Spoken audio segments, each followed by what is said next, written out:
Realmente, é muito o baixo, difícil, né? o baixo do John Paul Jones é um baixo muito que também de alguma forma pautou muitos baixistas, né? Muita gente Sim. tentou tirar esse som do John Paul Jones, né? Que é uma coisa também da forma como ele é, tanto da forma como ele era gravado, tocado, mas da forma como ele era mixado, né? Muitas vezes, né? E esse álbum tem um som de baixo realmente assim impressionante. Pegando o gancho ali do Romero que ele falou, né, desses elementos do Led Zeppelin 2 ali que contribuíram para essa influência aí das bandas e tudo, vocês acham que é a performance da banda num total ou algo específico, assim, tipo os riffs, a condução, a levada? É a performance da banda mesmo, né? Aquilo que o Romero estava falando. O vocalista tem que berrar desse jeito, o som do baixo tem que ter esse volume, o baterista, o som da bateria tem que estar aqui, beleza. A bateria é meio na cara, né? Não é aquela coisa que fica lá atrás e tudo. É tudo Mas muito tem, bem equalizado, né? Mas tem um outro detalhe que eu acho, né? Que é as trucagens de estúdio, por exemplo, os reverbs invertido, a forma como a guitarra soa, que o baixo soa, a forma como a bateria soa, o som da bateria também é muito bom. Tudo isso usando posicionamentos de microfone que não eram os usuais, que depois passaram a ser referência. Vamos lembrar disso, né? O lance de gravar também, muitas bandas gravavam ao vivo, parte dessas gravações foram ao vivo. Nesse caso, não tanto, né? Porque ele foi extremamente picotado. Por exemplo, a harmônica de Bring It On Home foi gravada no Canadá, separada dos outros instrumentos, né? Então, é uma série de, realmente, apesar de serem muito jovens, o Jimmy tinha só 25 anos, né? O cara que capitaneou tudo isso. Essa soma de algo orgânico, que é o que o Romero está falando, com as trucagens de estúdio e a maneira como esse disco foi empacotado, por exemplo, se a gente ouvir a forma como o Whole Lotta Love ela surge nos nossos ouvidos, cara, com aquele meio sinistro, cheio de efeitos, de reverbs invertidos, teremim, aquela loucura toda, isso pautou, vamos dizer assim, que abriu a porteira para outras bandas fazerem coisas semelhantes nos anos 70. Porque até então, esse lance de uma banda de hard rock entrar no estúdio, a gente sabe como é que era, e o Romero falou muito bem.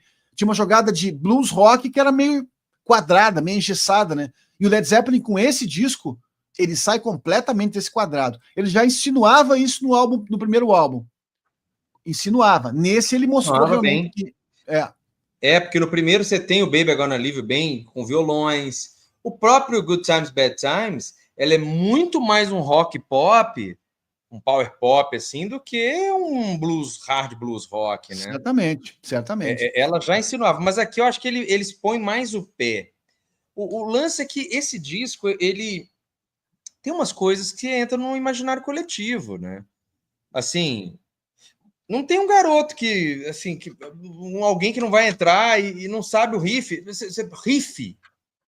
Riff, você não discute riff, né? Você escuta o riff. Riff é um definidor do rock and roll, né? O Sal tá mutado, Sal, para de mutar, deixa as motos passar, rock and roll. Muito amor. Não, essa parada do riff que você falou é legal. Riff você escuta e aceita. Riff, você aceita o riff. Exatamente, você não tem que discutir o riff. E assim, o Jimmy Page é um dos maiores riff makers do mundo, né, cara? E se você pegar de riff maker, né, Grings? Você tem aqui o riff de Hotter Hotter Love e do Heartbreaker, por exemplo, já estão entre os dois dos maiores riffs da história do rock and roll, assim. E Heartbreaker é uma música que eu nem gosto tanto, mas eu admito que o riff dela é matador, né, cara? Matador. Você não tem o que discutir. E eu acho que há uma diferença na questão do riff Led Zeppeliniano para outras bandas. Nós estamos falando de uma banda que então está saindo de um nicho de hard blues, apesar de já ter deixado claro no primeiro disco que não seria só sobre isso, mas aqui ela está realmente mostrando que não estamos nessa mesma vibe que vocês talvez estejam querendo colocar a gente. Mas o Led Zeppelin, quando ele também não dá para ser definido como uma banda de hard rock, né? Senão, como é que o 3 entra onde, por exemplo? Com um set todo acústico? Não dá. É impossível fazer isso. Só que mesmo quando o Led Zeppelin é hard rock, ele faz isso com um nível de swing, com um pé na Motown, com um pé na Stax, que assim, que o AC/DC jamais vai sonhar que existe a possibilidade de fazer isso na mesma canção. Não dá para ser hard rock swingado ao mesmo tempo, sem ser quadrado, sem ser uma marcha militar. Escuta o Led Zeppelin que você vai aprender como é que faz, rapaz. Porque você tem uma cozinha rítmica que é fantástica e é balançada, um cara que toca guitarra, que faz isso direito, e um outro que realmente é um cantor que se joga, né? Que dá tudo, estou dando tudo de si, como diz o Caetano naquele livro. Estou dando tudo de si. E é importante a gente falar que... Sim, e é importante a gente falar o lance da cozinha, né? A gente já elogiou bastante o John Paul Jones, assim, mas o Bonham, eu acho que a galera muito vê ele como aquele brutamontes sentando a porrada na bateria. Mas tem muitas sutilezas ali nos arranjos que ele traz também. Ele tem o jeito dele tocar, mas ele traz umas levadas na batera que não é só porradaria, muito pelo contrário, assim. Sabe? Eu acho a mão pesada dele é muito clara nesse disco, né? Mas eu concordo contigo, não é só peso, tem outras coisas, isso, né? Não é só peso, ele traz uma inventividade, um lance dele, assim, muito do estilo dele para contribuir ali para os arranjos e tal. Antes da gente seguir adiante, eu queria dar um salve aqui do Santiago Maciel, que acaba de se tornar membro aqui do canal. Muito obrigado, Santiago. Minhas palmas aqui são tímidas para não fazer muito barulho, mas você merece por apoiar aí esse trabalho aqui no Pitadas do Sal, totalmente independente, se tornando membro do canal. Muito obrigado. E falando abraço, pessoal. O Led Zeppelin 2 foi o primeiro álbum da vida dele. Excelente álbum da história do rock, praticamente perfeito. Maravilha. E tem o Ricardo aqui, ó. O Ricardo dando salve gringo, salve meu irmão Romero. Que disco foda, meio sinistro.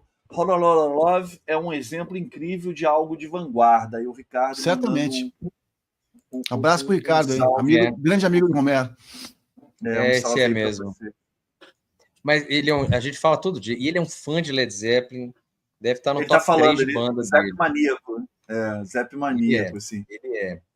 Ele devora esses discos, come com angu, cara, esses discos do Led Zeppelin. E assim, eu acho que realmente o Led Zeppelin tem essa questão, né? Alguém perguntou aí de plágio no primeiro disco. Eu ia falar isso, que tem o Love, né? Que você também tocou e tal. E eu queria adentrar esse assunto já pra gente matar, porque ele gerou uma disputa judicial por plágio. Até hoje se discute sobre o quanto a banda foi influenciada pelos bluseiros americanos. Eles perderam esse processo, né? O Willie Dixon foi creditado como coautor de Holla Holla Love, porque a letra do You Need Love é igual. Só que já havia uma gravação também do Small Faces. É muito complexo, né? O primeiro disco do Led Zeppelin, só para citar um exemplo, né? Porque tem outros exemplos. O How Many More Times, né? Era o How Many More Years, do Howlin' Wolf. E aí e do Hunter, né? Do Albert King. Eles perderam esse processo. O Lemon Song é também do Howlin' Wolf. Mas o lance é que Led Zeppelin fez isso muitas vezes na carreira, assim. Como chama aquela moça inteligentíssima que faz aquelas lives do Legião Urbana? Juliana? Juliane Mucuri. Juliana ou Juliani? Juliane, ela fala, né, que isso é bricolagem, né? Quando ela vai analisar as letras do Renato, né? Quando fala, o Renato, isso aqui é um trecho disso, isso aqui é um trecho disso, isso aqui isso é bricolagem. Eu acho que o Jimmy Page... Eu não vou fazer uma defesa aqui do Jimmy Page, não, porque eu acho que ele podia ter dado crédito, apesar de que não era tão comum na época, porque muitos desses caras que passavam fome. Mas, não fazendo uma defesa, mas tentando entender a cabeça do sujeito, eu vejo que o Jimmy Page, ele entendia o blues. Posso estar equivocado, o Grinks tem mais leitura que eu para falar disso, o Urama também, o Ricardo. Ele entendia o blues como uma base contínua, hipnótica. Então, se você está usando a base, é como se ela estivesse ali para ser usada. Eu não acho que ele fazia isso de maldade, não. Tipo, não vou dar dinheiro para esses... Não sei. Não me parece isso, sabe? Lógico que nesse meio da música ele não era nenhum novato, né? O Jimmy Page era o veterano do rolê aí, da turma aí, né? Então pode ser que fizesse se apropriando mesmo e dane-se, ninguém sabe quem que é isso aqui é de um compacto que eu vi lá nos Estados Unidos, 78 rotações de 1935, ninguém tá cagando para quem que é esse negócio, e vai lá e colocou, até que chegou outros, né? E esse tipo de coisa, né, de utilização, Eu ia falar exatamente isso. Que esse tipo de utilização de trechos foi ser mais severamente discutido realmente a partir do hip hop, né? A partir do rap, né? Que aí que você foi entendendo essa necessidade de dar crédito, de fazer isso, usar tanto tempo. Até então, não sei se isso era tão utilizado assim, sabe? Mas é isso, eu acho que, mesmo assim, você pega um Hora Hora Love, ela tem um sentido de urgência, ela é de um erotismo elegante, ao mesmo tempo totalmente descarado, né? Balançado e que, assim, é inegável que é uma música do Led Zeppelin nesse sentido, né? Por mais que ela tenha sido... ela se apropriou de outras coisas, e se você pegar You Need Love do Small Faces, você vê que o Robert Plant até canta igual o Steve Marriott já tinha interpretado a música, mas mesmo assim, esse blend que tem aqui é matador, né, cara? É matador. Quem que ouvir esse riff aí sem sacudir, tá esquisito, né? Precisa rever. Poucos músicos ingleses amavam tanto o blues quanto o Jimmy Page. Ele vinha de uma escola em que ele bebeu, ele comeu com farinha todos esses bluesmen, né? Ele ouvia tudo isso. E a gente sabe muito bem que na tradição do blues, o repasse, o repassar, o pegar uma melodia e jogar em outra música era algo muito comum. Vamos pegar uma música como Sitting in the Top of the World, por exemplo. Que a gente pode pegar ela você vai encontrar Sitting no Top do... Voltou?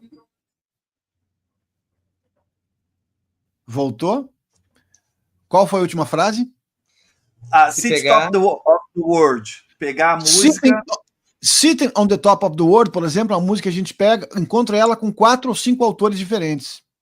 Tem muitos pais da criança. A gente pega, às vezes, essa mesma melodia em outro blues que não é acreditado. Então, esse repasse é o comum dentro do blues. O Jimmy Page vinha, por mais que ele fosse britânico, mas ele tinha uma identidade e ele buscou muita inspiração nisso, e ele acabou utilizando isso dentro do Led Zeppelin como algo frequente. Nesse álbum, inclusive, tem várias desses enxertos. Só que a forma como ele tocava, a forma como ele usava isso, transformava as canções em outras coisas, tirando, por exemplo, esse fato da música do Small Faces, que realmente é meio descarado a melodia, da forma como ele gruda, e eventualmente acontece isso. Muitas das outras vezes não é tão descarado assim, é mais pegar esse mote e transformar isso em outra coisa. É isso que rola muito com Led Zeppelin. Eu acho que esse é o grande mérito dele, porque ele não está fazendo ipsiliteris uma releitura de um som, não, ele está pegando uma frase, um bordão, uma nota, uma virada, e transformando isso em outra música. Então, como vocês falaram muito bem, toda essa política de direitos autorais, ela foi se ajustando muito ao passar dos anos. Tanto que todas as solicitações de crédito, tirando a de Straight to Heaven, me fugiu o nome da banda agora, Romero, que tem que eles requisitam o crédito de Straight to Heaven. Que perderam o processo. Todas as outras os processos foram ganhos e os créditos entraram depois, consequentemente. Então, assim, tá tudo certo. Inclusive, esses autores ganharam grana, retroativas e coisa e tal. Então, bicho, eu acho que mais além da maldade, existe uma tradição que foi se ajustando com o passar dos anos. A gente está falando dos anos 60, 70, eram diferentes de hoje. Hoje todo mundo... Taurus, exatamente. Não, Taurus é o nome da música. Nome da música e o nome da banda é... Spirit, exatamente. A banda do Randy Califórnia, se não me engano. É uma banda... Spirit americana é uma banda das melhores bandas de rock de todos os tempos. Que eu até fiz lá num trechinho de uns videozinhos lá do Quando o Som Bate no Peito no Instagram, que eu falei, bandas que mereceriam o topo das listas. Spirit está lá. Então, consequentemente, eu estou aqui me pareando a opinião do Romero e achando que realmente o Led Zeppelin fazia isso sim, mas transformou as canções. Pega, por exemplo, a canção que fecha o Led Zeppelin 4. Olha só o branco que me deu agora. Que é a canção... Mas é uma coisa que é interessante... É Gold de Califórnia, não, né? Não, vem depois de Going to California, que é When the Leaf Breaks. When the Leaf Breaks. When the Leaf Breaks. Cara, se pegar a canção original, que é da década de 20, e ver o que o Page fez, é outra coisa. Aí ele pega trechos da letra, mas a letra também tem coisas diferentes. Então, vamos lá. Isso, de alguma forma, também trouxe à memória uma canção que estava esquecida ao passar dos anos. E é interessante falar disso, né, Sal? Porque há toda uma narrativa, assim, de uma turma mais jovem até, de que, tipo, o Led Zeppelin não era nada disso que meus pais falavam, porque ele é simplesmente um copiador de outras ideias. Tem isso, tem isso. Então, uma banda de plagiadores e blá, blá, blá, e eles ficam falando... A parada dos de vídeos, né, no TikTok, no YouTube, que o pessoal vem nessa, vem desmerecer tudo que a banda fez e tudo, e tentar construir uma nova narrativa. Cara, nenhuma banda é grande do tamanho do Led Zeppelin sem ter valor, né, cara? A gente olha individualmente... Copiadores, né? A gente olha individualmente para eles e vê esse grupo junto, não tem outra, né, cara? Só podia dar do que deu.